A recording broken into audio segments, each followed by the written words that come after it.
Hi, everybody, and welcome back to the Plot Genie. If you don't know me, my name is Heather, and I'm really pleased to have you here. If you've ever sat down to plan your writing year, I know it's November, so that is coming up, and you ended up staring at a blank calendar, this one's for you.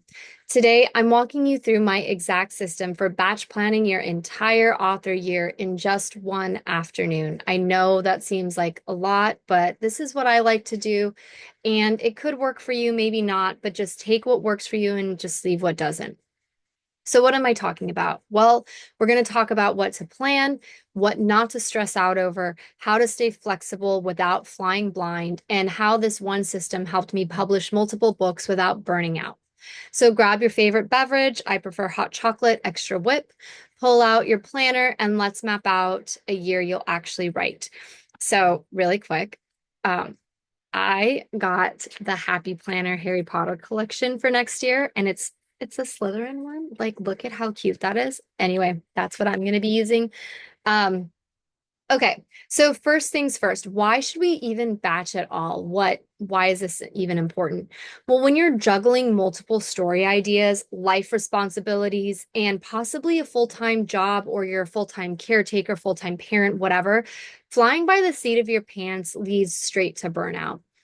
Batch planning can give you clarity on what's coming next, helps you make realistic time estimates, builds momentum because you're not scrambling month to month, and it makes it easier to say no to projects that don't actually align with your goals. You don't need to be a plotter to love batch planning. It's about making strategic decisions in advance so you can be wildly creative in the moment. Okay, so what do you actually need before you start? So here's what I like to have, a 12-month calendar. It doesn't matter if it's digital or paper. I prefer paper. And again, I'll leave my Happy Planner affiliate code down below. It is, I think that it gives you like $10 off or something like that. And they're always running sales. I love them. I think that it's really cool. Like look at this. Like this is the July. Like, look at how cool that is. Anyway, I know that's a planner, but it has the calendars in it. Anyway, let's move on. Sticky notes or colored markers, a list of projects you are considering, maybe you haven't committed to, although if you do have commitments you need to fill, I would have that on the list as well.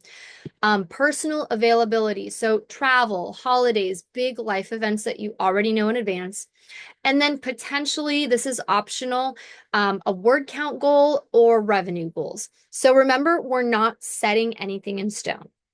We're just working out a map, not a prison sentence, right?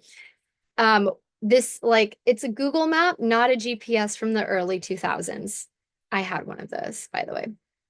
Okay, so let's talk step-by-step planning process. Let's get into the juiciness of this. So step one, brain dump. I love brain dumps.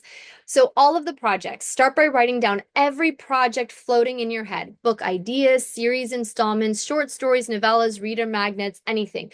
Don't censor or organize yet. Just get it all out. These include books that you've kind of already either hinted at or teased or committed to. So like for example, let's say you started a hockey series and book 3, 4, and 5 are supposed to come out next year. Jot that down, like all of that stuff. So get everything out and then ask which of these are must do's this coming year and which are maybe laters. And now you have to prioritize accordingly. I like to sort of highlight them in different colors. So, for commitments, these are things that whether I want to do them or not, I've already kind of committed to them. So if I'm going to be part of a box set with other authors, or if I promise my readers this book is coming out, I will highlight those yellow. Then I will have things that I definitely want to write, like maybe it's a new series that's been percolating in my head. Maybe I want to add in a couple of the cozies from my series that I want to touch base with, like things like that. And then the maybe laters, like this is kind of interesting, but I don't really have the meat and bones of it yet, but it's in my head. I might do a different color. Okay. So now, once you have that, you want to assign your projects into quarters. So divide your year into quarters. So we have the first quarter, or Q1 is January through March, Q2 is April through June, Q3 is July through September, and Q4 is October through December. Now you're going to assign 1 to 2 projects per quarter maximum. Be realistic, okay? If you're like me, potentially you could do more. You know yourself better than anybody else, but my big thing here is just be realistic. Factor in editing, launches, and just life in general. So here's a quick tip. I like to color code, fiction, editing, launches, and any admin marketing stuff. And this is potentially where I might jot down notes of, okay, hockey season is October through March. Soccer season is this, and that way, even if I don't have specific, oh, game here at 1:30, it's like, okay, I kind of remember what the schedule is like, so I can plan accordingly. If you plan for less, you leave room for life surprises or bonus creativity, right? So your next step, step 3, is to add in key milestones. So for each project, plug in your key dates for your draft start, your draft finish, your revision or editing weeks, potentially your beta and ARC team reader deadlines, and your actual launch week. This is where sticky notes really shine. You can move things around, especially if you see the spacing at a glance. So step 4, plan for buffer and breaks. Yes, rest is part of the plan. Schedule a white space week between major projects, or give yourself a full month off if you need it after a big launch. This step is the difference between consistent authorship and flaming out mid-year. And I encourage this because, at least for me, if I'm looking at rest as I have to use, like, I need this because I'm burnt out versus I have it planned, I don't feel as bad if I plan the rest. I don't know if that resonates with anyone or if I'm just kind of like left of center when it comes to that. But I feel like by scheduling in my rest, it's like I don't feel that guilt of, deciding that I can't write, and then I give myself a hard time about it, right? So, step 5, build in flexibility. So, what if something doesn't go as planned? Instead of tossing out the whole schedule, have a backup system. Potentially pencil in a catch up week each quarter. Label some projects as flexible or movable, and then batch your content or admin tasks in advance to buy you breathing room.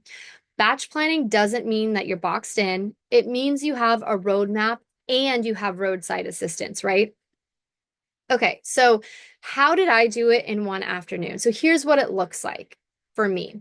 So the first hour, I just dream and dump, right? I list my goals, my upcoming ideas, and my personal events.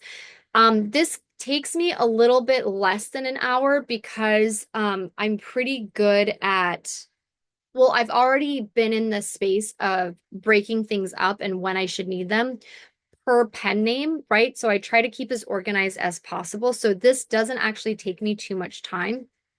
Um, so that's what I do within the first hour, right? So the second hour is I assign books to quarters, plug in start and finish dates, and then I highlight any overlap. This takes a little bit longer, but before I even start a series, I try to come up with a consistent release date. So again, a lot of these dates aren't actually, they're not surprises to me. I don't have to think too much about them because maybe I'm releasing every quarter, maybe I'm releasing every 4 months or something. I always try before I even release the first book in a series is to try to make sure that I am releasing consistently for my readers, but enough where I'm not going to get burned out. So again, for that second hour, it's not as difficult as expected because I've already sort of factored all of those release dates potentially, or not so much dates, but months release, right? And any future series that I haven't started, but I want to within the year, it's sort of like, okay, what month don't I have any releases or, that sort of thing. And then the final 30 minutes, I do a margin check, right? I add break weeks. I look for unrealistic expectations. I try to remember, okay, holiday, make sure I block it off like with big X's so I don't schedule anything for that week in terms of writing or editing or anything like that. This isn't about perfection. It's about having a high level plan so you can write with purpose and with peace. Okay, so that's it. Batch planning in one afternoon, one calendar, one mindset shift, and a whole year of clarity, momentum, and breathing room. Um, I hope this was helpful.